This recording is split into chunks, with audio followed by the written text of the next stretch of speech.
আল্লাহ আমার রব, এই রবি আমার সব, দামে দামে তন মনে তারি অনুভব। তোমার দুনিয়াতে আমি যেদিকে তাকাই, অথই নিয়ামতে ডুবে আছি সবাই। পাক পাখালির গানে শুনি তসবিহ কালো রব, তসবিহ কালো রব। আল্লাহ আমার রব, এই রবি। আসসালামু আলাইকুম, আলহামদুলিল্লাহ, আসসালাতু ওয়াসসালামু আলা রাসূলিল্লাহ। প্রিয় দর্শক, আপনারা যারা দেশে আছেন প্রবাসে, সবাইকে জানাই অনেক অনেক প্রীতি ও শুভেচ্ছা। শুরু হলো এনটিভি আয়োজিত এবং লাভ হলো নিবেদিত অনুষ্ঠান আপনার জিজ্ঞাসা। আপনাদের সাথে আছি আমি জয়নুল আবেদিন আজাদ। আর আপনাদের মনে জাগা প্রশ্নের জিজ্ঞাসার জবাব দিচ্ছেন বিশিষ্ট আলেম ডক্টর মোহাম্মদ সাইফুল্লাহ। আসসালামু আলাইকুম ওয়া রাহমাতুল্লাহি ওয়া বারাকাতুহু। প্রিয় দর্শক, চলুন তাহলে জিজ্ঞাসার জগতে শুরুতে একটি ইমেল পাঠিয়েছেন আমিনুল হক। লিখেছেন, 3টি জুমা না পড়লে কি সে মুসলমান থাকে না? এমন কথা কি সত্যি? প্রথম কথা হচ্ছে, কেউ যদি ইচ্ছাকৃতভাবে সলাৎ নষ্ট করে থাকে, সেটা জুমা হোক অথবা অন্য কোনো সলাৎ হোক, তাহলে সাহাবায়ে কেরাম এর ইজমা অনুযায়ী, সাহাবায়ে কেরামদের ঐক্যমতে তার এই কাজটাকে কুফরি বলা হয়েছে। সুতরাং মুসলিম কিভাবে থাকবে? যে কাজটি কুফরি, সে কাজটি যদি কেউ করে থাকে ইচ্ছাকৃতভাবে, তাহলে তার ইসলামের মধ্যে থাকার কোনো সুযোগই নেই। ইমাম তিরমিজি রাহমাতুল্লাহ তার সুনানের মধ্যে বর্ণনা করেছেন যে, কান আসহাব রাসূলুল্লাহ সাল্লাল্লাহু আলাইহি ওয়া সাল্লাম মা ইয়ারাউনা শাইআন মিনাল কুফরি ইল্লা তারাকাস সালাহ। যে সালাত পরিত্যাগ করাকেই রাসূলুল্লাহ সাল্লাল্লাহু আলাইহি ওয়াসাল্লাম সাহাবায়ে কেরামগণ শুধুমাত্র কুফরি হিসেবে বিবেচনা করতেন। আমলের মধ্যে এই কাজটিকে রাসূলুল্লাহ সাল্লাল্লাহু আলাইহি ওয়াসাল্লাম সাহাবায়ে কেরামগণ কুফরি হিসেবে মনে করতেন।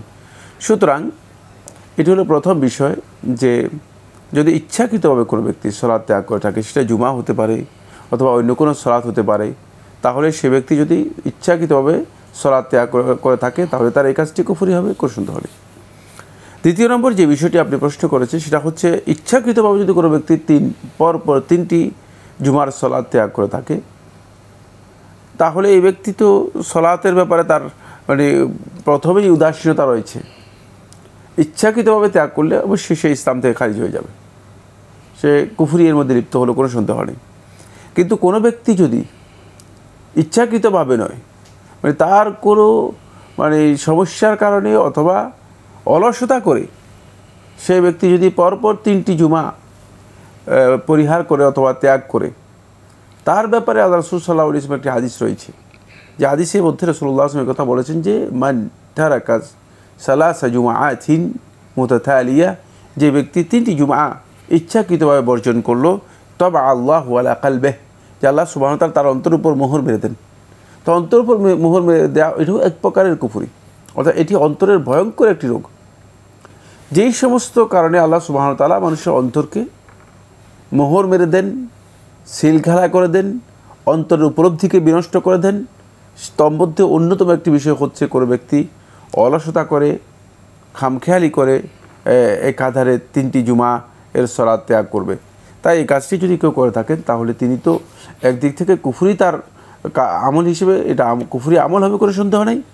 অপর দিক থেকে যে কাজটি হবে, সে কাজটি হচ্ছে তার অন্তরে আল্লাহ সুবহানাহু ওয়া তাআলা মোহর মেরে দিবেন, এবং সে উপলব্ধির অন্তরের মাধ্যমে যে হক এবং বাতিলের যে উপলব্ধি রয়েছে, হেদায়েতের যে আলো রয়েছে, সেগুলো থেকে সে ব্যক্তি বঞ্চিত ও মাহরুম হয়ে যাবে। প্রিয় দর্শক, আমরা জানলাম বিষয়টি সম্পর্কে। আমাদের হাতে আরও একটি ইমেল, যিনি পাঠিয়েছেন নাম প্রকাশে অনিচ্ছুক। লিখেছেন, অজুর পর রাসূলুল্লাহ সাল্লাল্লাহু আলাইহি ওয়াসাল্লাম আকাশের দিকে তাকিয়ে কালিমা শাহাদা পাঠ করতেন। আমরা যখন বাড়িতে বা মসজিদে অজু করি, তখনও কি অজু শেষে আকাশের দিকে তাকিয়েই পড়তে হবে? যেহেতু এই ইট পাথরের শহরে তৎক্ষণাৎ উপরে তাকালে আকাশ দেখা যায় না, আকাশ দেখতে হলে কিছুটা বাইরে বেরিয়ে আসতে হয়। এখন তাহলে কি করণীয়? অজু শেষে নিজের চোখে আকাশ দেখেই শাহাদা পড়তে হবে, নাকি শুধু উপরের দিকে মুখ করে বললেই চলবে?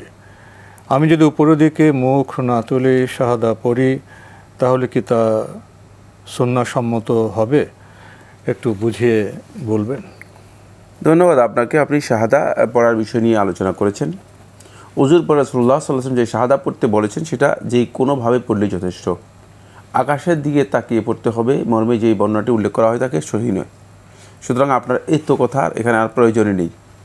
সুন্নাহ নয় যে মানে তাশাহুদ যিনি পড়বেন অথবা শাহাদাত যিনি পড়বেন তিনি আকাশের দিকে তাকাবেন, এটা সুন্নাহ নয়।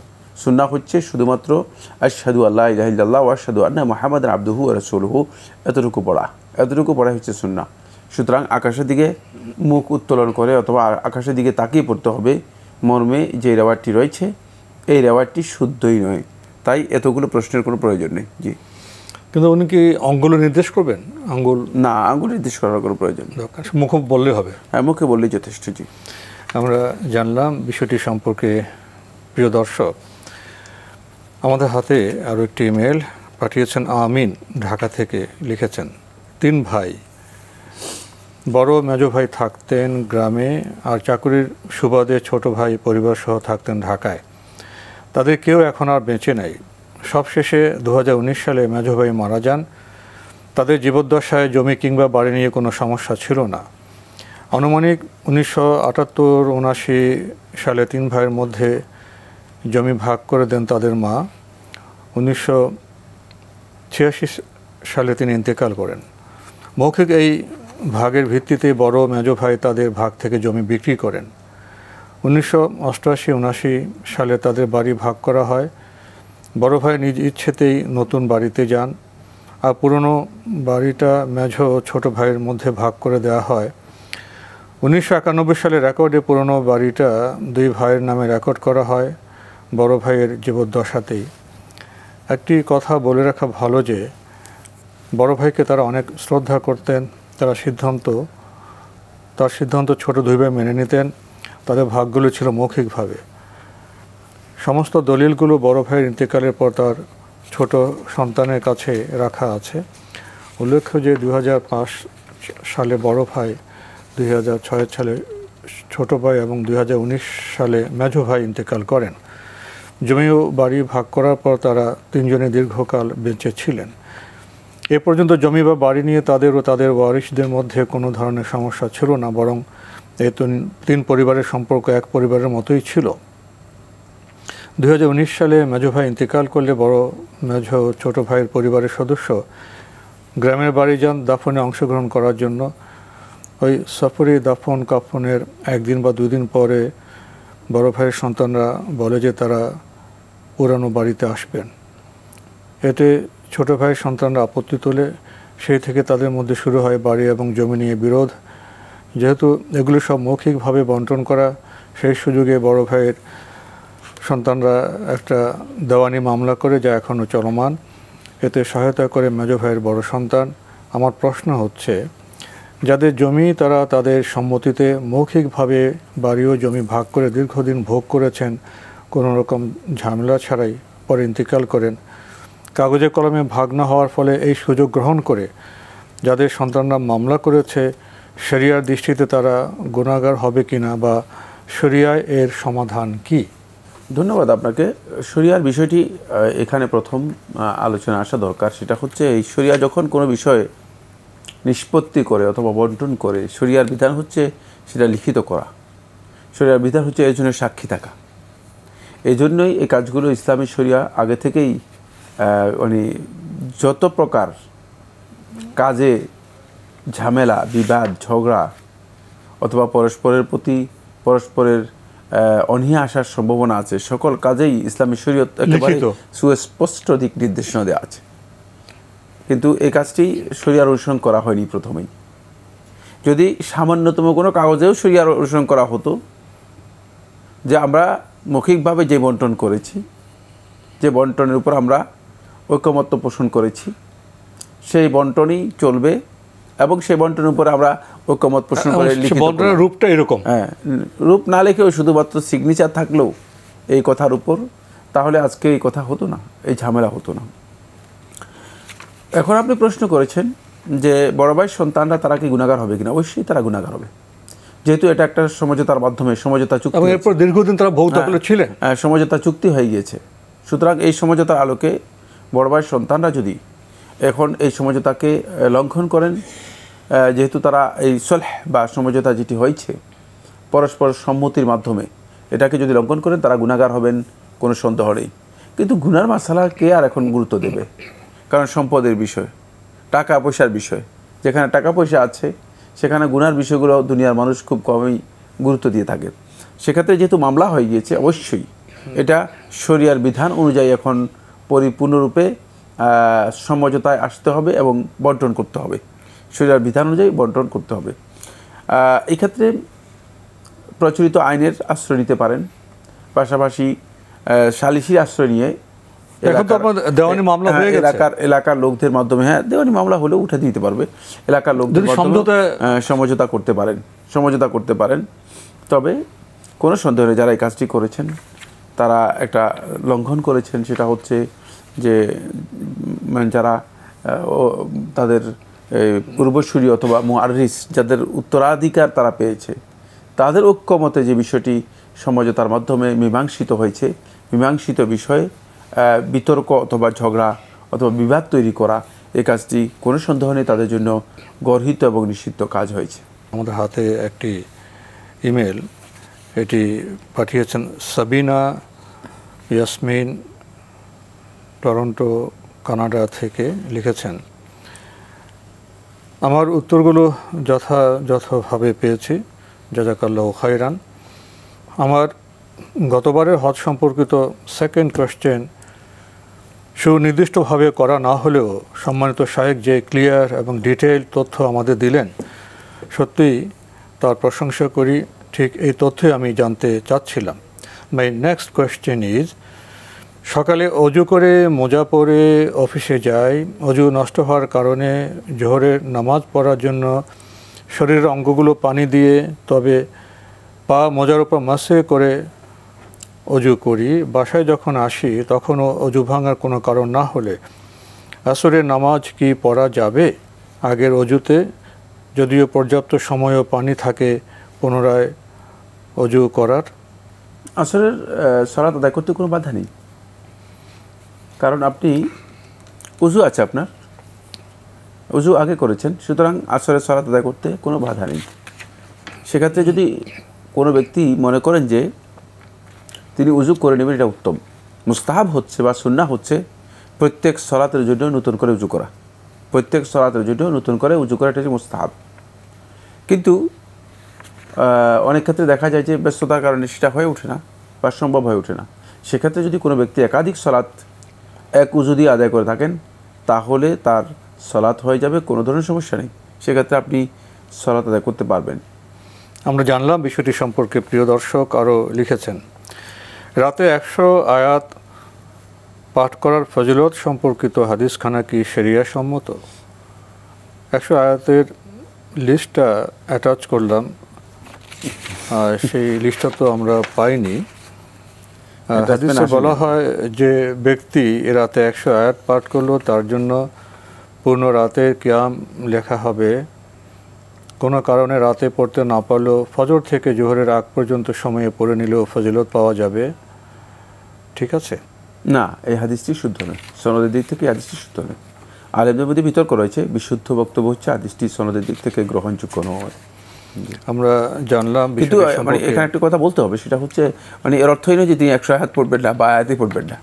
রাত্রে কোরআন তেলাওয়াতের ফজিলত রয়েছে। ইন্না নাশিয়াতাল লাইলি হিয়া আশাদ্দু ওয়াতআন ওয়া আকওয়ামু কিলা। আল্লাহ সুবহানাহু ওয়া তাআলা বলেন, রাতের কিরাত, রাতে যদি কেউ কোরআন তেলাওয়াত করে, হিয়া আশাদ্দু ওয়াতআন, সেটি মানুষের অন্তরের মধ্যে গভীরভাবে মানুষের অন্তরের উপর প্রভাব বিস্তার করে থাকে।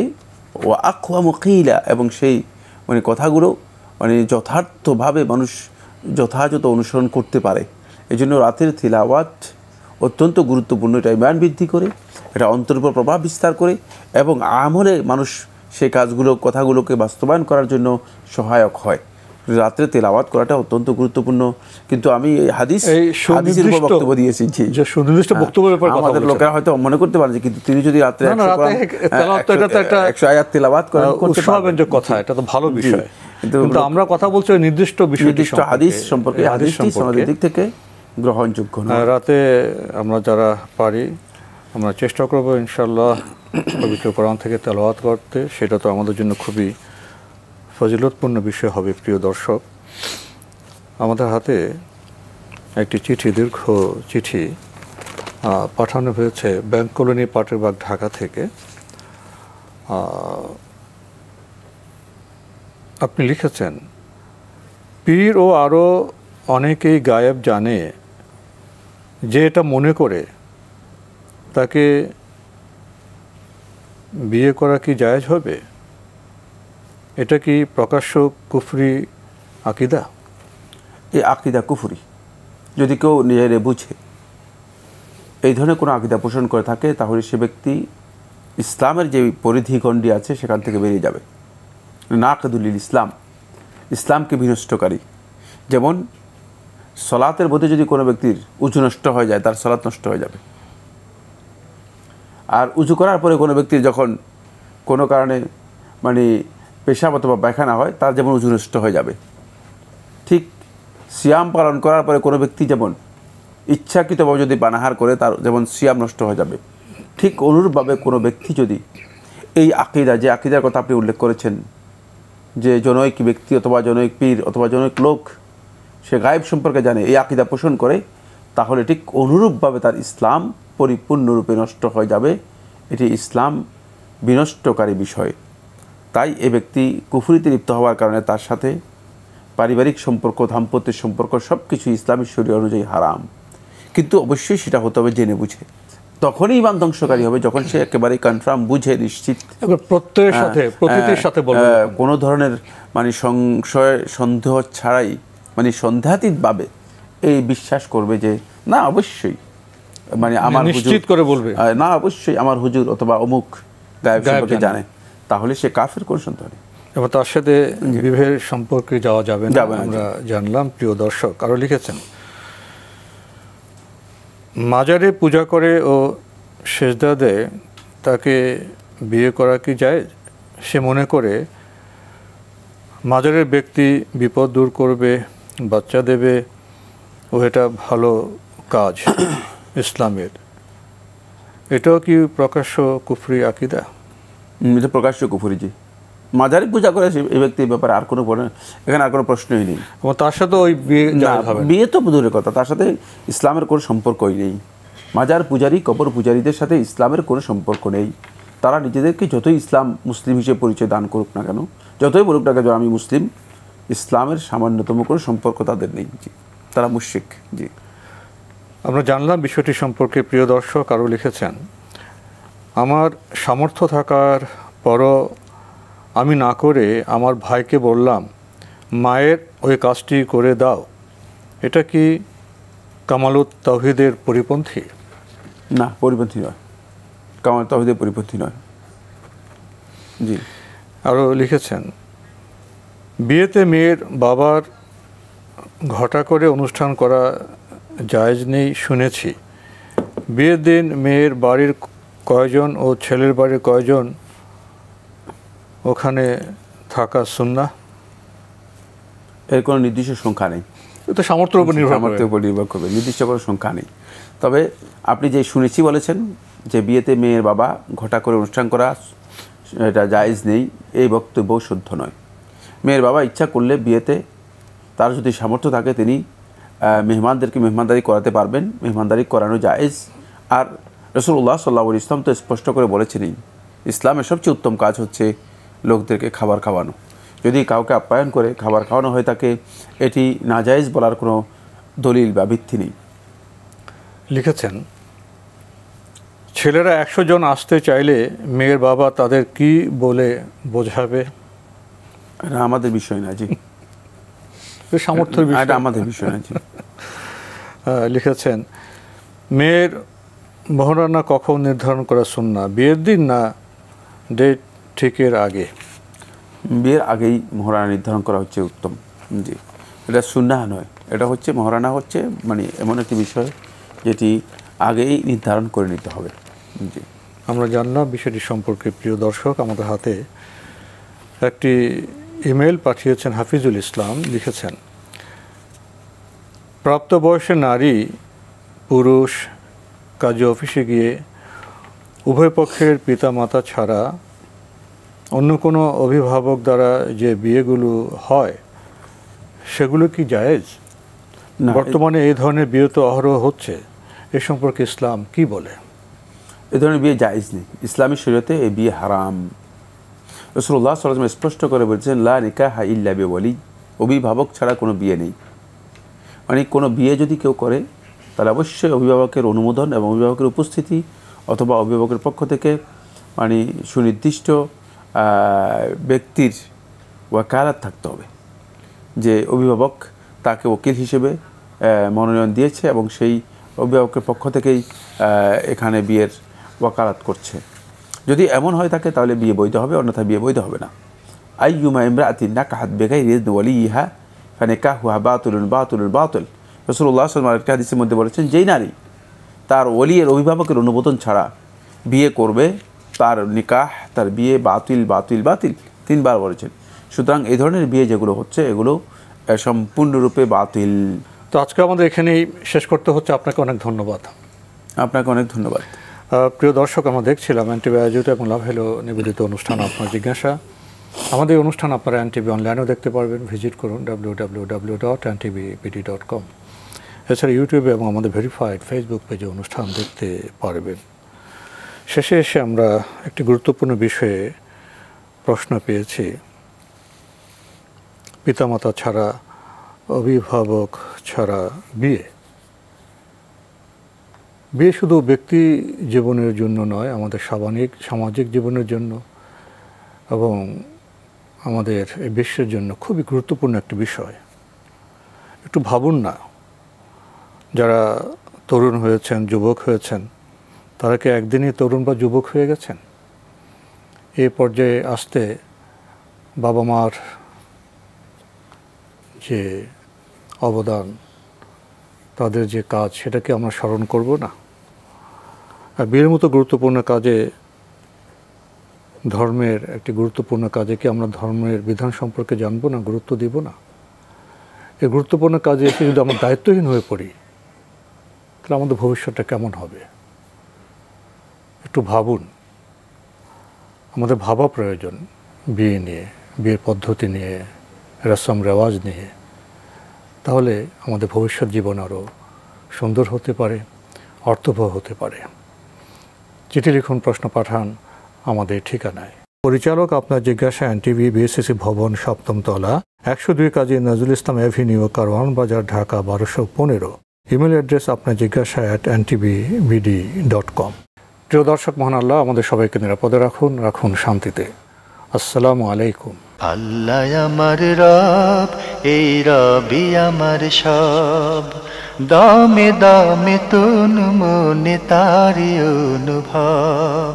আল্লাহ আমার রব, এই রবি আমার সব।